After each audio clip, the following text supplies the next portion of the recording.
O movimento hippie dos anos 1960 trouxe consigo a promessa de um mundo baseado em paz e amor, onde a liberdade, a conexão com a natureza e a rejeição ao materialismo seriam os pilares. Jovens de todas as partes do mundo aderiram a esses ideais, criando comunas para viver em harmonia, longe do sistema que tanto criticavam. Na Nova Zelândia, essas comunidades se espalharam na década de 1970, transformando áreas remotas em verdadeiros refúgios de tranquilidade e espiritualidade.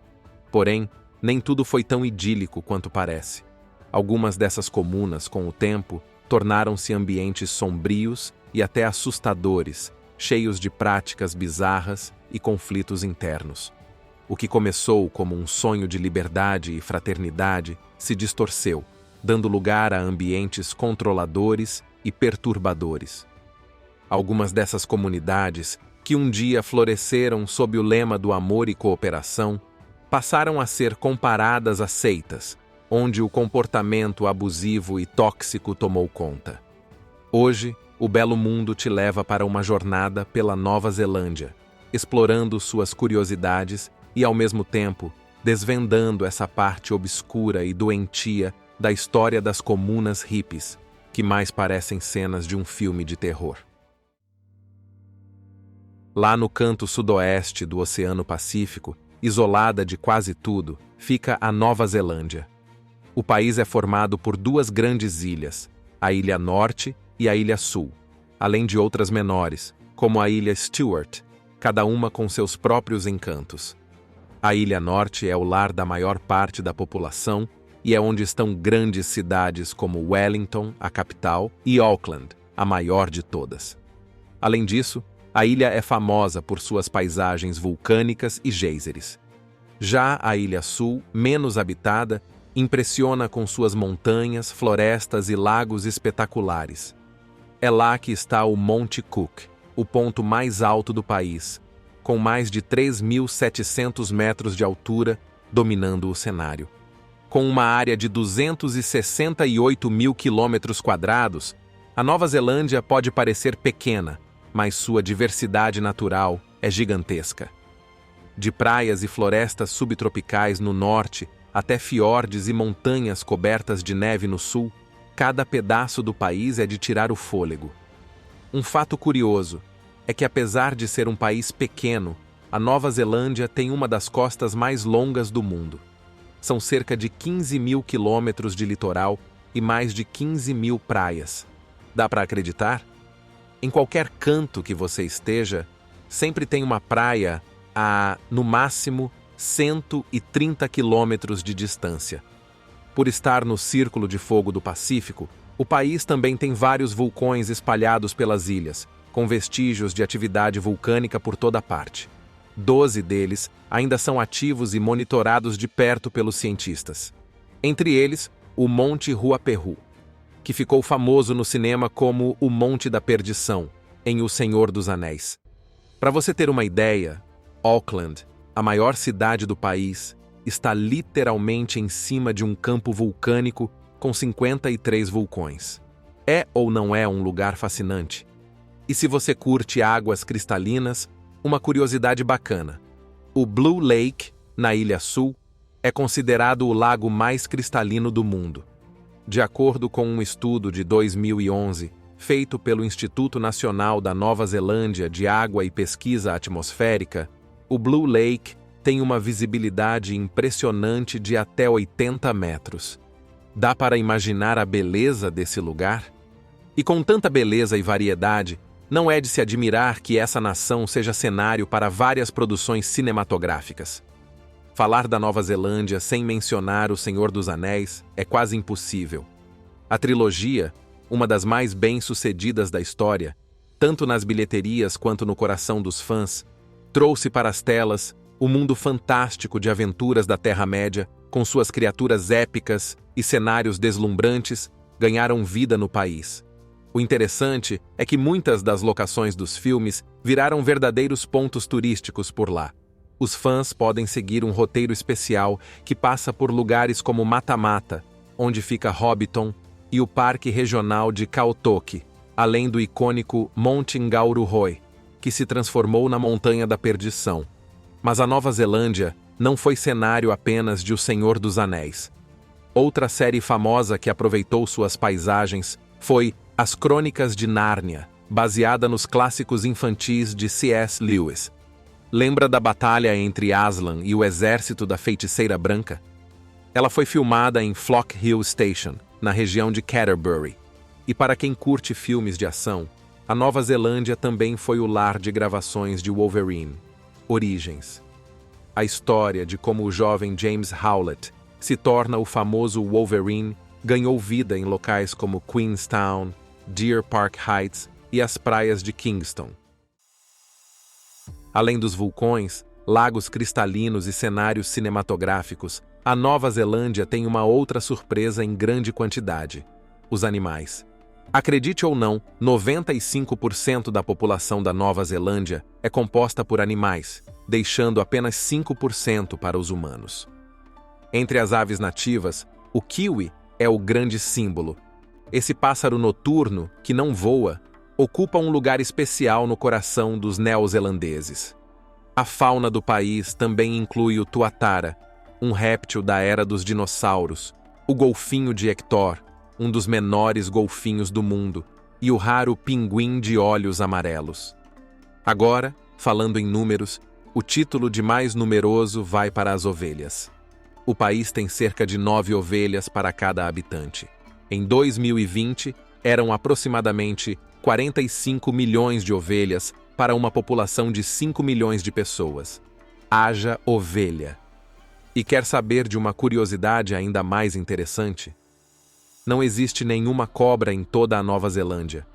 Isso mesmo, para quem morre de medo de répteis, o país é um verdadeiro paraíso.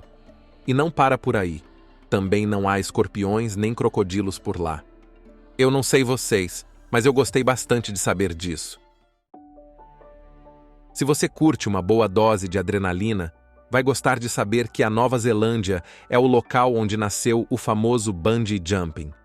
Foi lá, na cidade de Queenstown, a capital mundial dos esportes radicais, que essa loucura cheia de emoção ganhou fama. Os dois pioneiros no esporte considerados malucos por muitos foram A.J. Hackett e Henry Van Ash, que desenvolveram os primeiros estudos e testes com as cordas que hoje seguram milhares de pessoas em seus saltos ao redor do mundo. Após alguns testes na França, eles decidiram que era necessário fazer um salto público para confirmar sua ideia. Foi quando Hackett teve a ideia de pular da Torre Eiffel em Paris, em 1987. Ele foi preso e solto minutos depois, mas o objetivo foi cumprido. O bungee jumping se tornou conhecido. Um ano depois, eles criaram o primeiro ponto comercial para os saltos, na Ponte Kawarau, sobre o rio de mesmo nome. A licença inicial para fornecer o serviço era de apenas 30 dias. Eles não acreditavam que a loucura atrairia muitas pessoas. Naquele ano, 28 pessoas saltaram, e os dois fundadores começaram a investir em segurança para solidificar o serviço. Ela é até hoje levada a sério. A empresa nunca registrou acidentes fatais, e todos os itens são verificados diversas vezes durante o salto, por pessoas diferentes. Desde então, milhares de corajosos de todas as partes do planeta vêm até lá para dar aquele salto de tirar o fôlego. E claro, você pode experimentar também, se tiver coragem, é claro. Mesmo sendo um país independente, a Nova Zelândia ainda tem o Rei Charles como seu chefe de Estado. Isso acontece porque o país faz parte da Commonwealth, uma organização que reúne 56 países com uma história em comum ligada ao antigo Império Britânico. Antes dele, essa posição era ocupada pela Rainha Elizabeth II até sua morte. A relação entre a Nova Zelândia e a Grã-Bretanha começou em 1769, quando o navegador britânico capitão James Cook deu início à colonização europeia no país. No começo, o governo era exercido por um governador nomeado pela coroa, mas os colonos logo começaram a exigir mais autonomia e buscar a independência. E convenhamos, Foi um processo que se desenrolou lentamente, devagar, quase parando. Para você ter uma ideia, foi só em 1948, ou seja, quase 100 anos depois, que os neozelandeses deixaram de ser considerados cidadãos britânicos e passaram a ser oficialmente cidadãos da Nova Zelândia. O caminho para a independência completa continuou ao longo dos anos. Em 1986, o parlamento aprovou a lei constitucional que deu ao país total independência legal.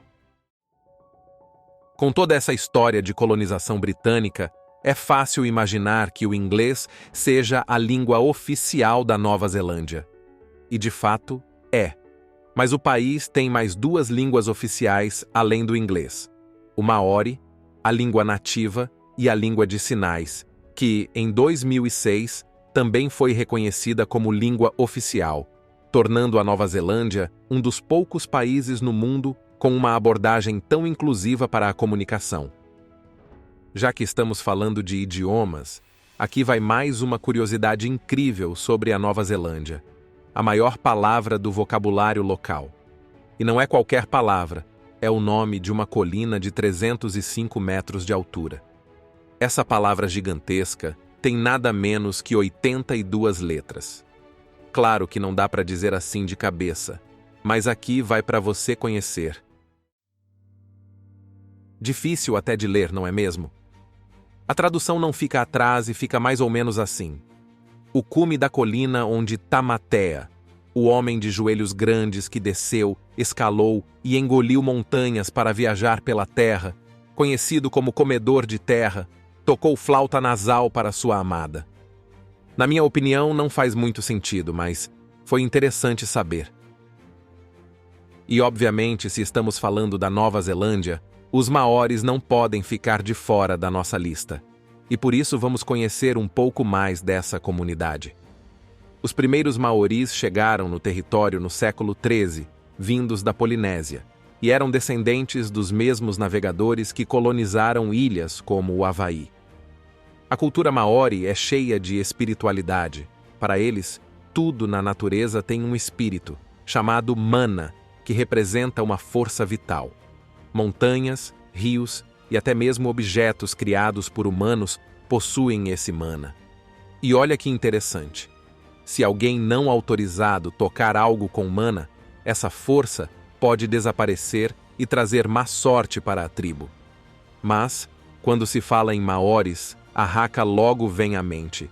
Se você já assistiu a um jogo de rugby dos All Blacks, já viu essa dança de guerra poderosa. A haka é um mantra de guerra, uma dança criada para intimidar o inimigo e mostrar que o medo não faz parte do cenário. Durante a haka, os dançarinos fazem expressões faciais intensas, mostram os músculos e batem os pés e braços em sincronia. A postura é de alguém pronto para atacar, e o gesto de colocar a língua para fora tem dois significados. Para alguns, é uma forma de assustar. Para outros, é um convite nada amigável. O inimigo pode acabar sendo o prato principal do jantar. Outro ponto marcante da cultura maori é o hongi, a forma tradicional de saudação entre eles. O gesto envolve encostar as testas e os narizes, simbolizando o respeito e a compreensão da alma um do outro. Incrível, não é mesmo? Além dos maoris, outro movimento que chamou bastante atenção na Nova Zelândia foi o das comunas hippies que surgiram e se espalharam nos anos 70. Inspiradas pelo movimento americano, essas comunidades alternativas tinham um objetivo claro: se opor ao sistema, ou seja, a sociedade de classe média que valorizava o materialismo e o consumo. Baseados nos princípios da cooperação e da não-violência, seus ideais pacifistas se espalharam por todo o mundo, incluindo a Nova Zelândia. Algumas eram verdadeiras utopias de tranquilidade, enquanto outras, no entanto, não seguiram exatamente o espírito paz e amor e se tornaram ambientes tóxicos, cheios de práticas bizarras, e chegaram até a ser comparadas com seitas por seu comportamento sombrio e controlado. E para darmos início falando sobre essas comunidades, comecemos pela comunidade peculiar, mas totalmente paz e amor, Karuna Falls. Fundada em 1976, no coração da península de Coromandel, essa comuna era centrada na espiritualidade e em uma vida em harmonia com a natureza. Um dos princípios mais interessantes era a prática do silêncio em certos momentos do dia, para permitir que os moradores se conectassem espiritualmente e meditassem. Além disso, o respeito pela energia espiritual da natureza era central, e cada construção ou jardim era projetado para preservar essa energia.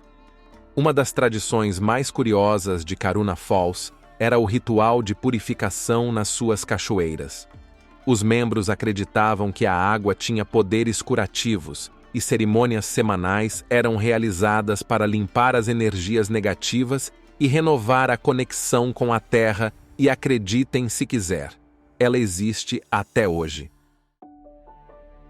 Outra comunidade iponga que surgiu na época foi Mahana. Fundada em 1978, começou como uma promessa de vida alternativa, em harmonia com a natureza e longe das normas tradicionais, como o capitalismo, o consumismo e as instituições governamentais e sociais que os sustentam. O início parecia um sonho. A comunidade atraía jovens que queriam viver de forma coletiva, compartilhando terras e recursos.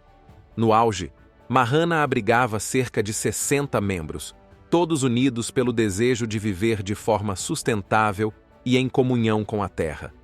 No entanto, a harmonia durou pouco. Com o passar dos anos, as tensões internas começaram a crescer, principalmente em torno da posse das terras. A comunidade se dividiu entre aqueles que queriam manter o espírito original de coletividade, onde ninguém possuía nada individualmente, e outros que passaram a desejar a propriedade privada de partes da terra. Essas divergências deram origem a brigas constantes e, eventualmente, a atos de sabotagem. Um dos incidentes mais notórios foi a destruição deliberada de uma casa, que impediu que novos membros se mudassem para a comunidade. Esse evento simbolizou a quebra dos princípios de cooperação e união que inicialmente uniram Mahana. Com a falta de uma liderança forte e as constantes disputas, a comuna entrou em declínio, e muitos de seus membros acabaram saindo. Hoje, Mahana é apenas uma sombra do que foi. Os poucos residentes restantes relatam a degradação do ambiente como todo, resultando no colapso da utopia que Mahana um dia sonhou ser. E não tem como falar de comunidades ipongas sem citar a Centrepoint. Aliás, nenhuma discussão sobre comunidades alternativas na Nova Zelândia estaria completa sem mencionar Centrepoint, amplamente considerada a comuna mais problemática do país. Fundada em 1978 por Bert Potter, um terapeuta controverso que atraiu centenas de pessoas em busca de liberdade pessoal e crescimento interior. A comuna oferecia um estilo de vida alternativo baseado em terapias não convencionais, que incluíam nudez pública e a exploração da sexualidade como uma forma de crescimento pessoal. Os métodos de terapia de confronto de Bert incluíam dar às pessoas tarefas bizarras. Um exemplo dessa bizarrice foi um casal que estava prestes a se casar e foi instruído a perseguir um ao outro no gramado por 5 minutos todos os dias, nus, batendo nas nádegas um do outro. E isso eram os acontecimentos mais normais. Embora no início a proposta tenha atraído muitos entusiastas do movimento hippie, a comunidade logo se viu envolvida em graves escândalos. As práticas de Potter e da comuna passaram a ser investigadas quando surgiram denúncias de abuso, especialmente em relação a menores de idade. Quase 12 anos depois de mandos e desmandos repletos de crueldade, a justiça finalmente chegou. A reputação de Centrepoint foi arruinada e a comunidade foi oficialmente fechada no ano de 2000. E assim, concluímos nossa jornada por essas seitas sombrias e fascinantes que deixaram uma marca assustadora na história. Se você quer continuar mergulhando em temas curiosos e intrigantes, Fique de olho nos próximos vídeos e não se esqueça de ativar as notificações para não perder nada. Obrigado por estar com a gente até o fim. Nos vemos no próximo episódio dessa viagem inesquecível por esse nosso belo mundo. Até lá!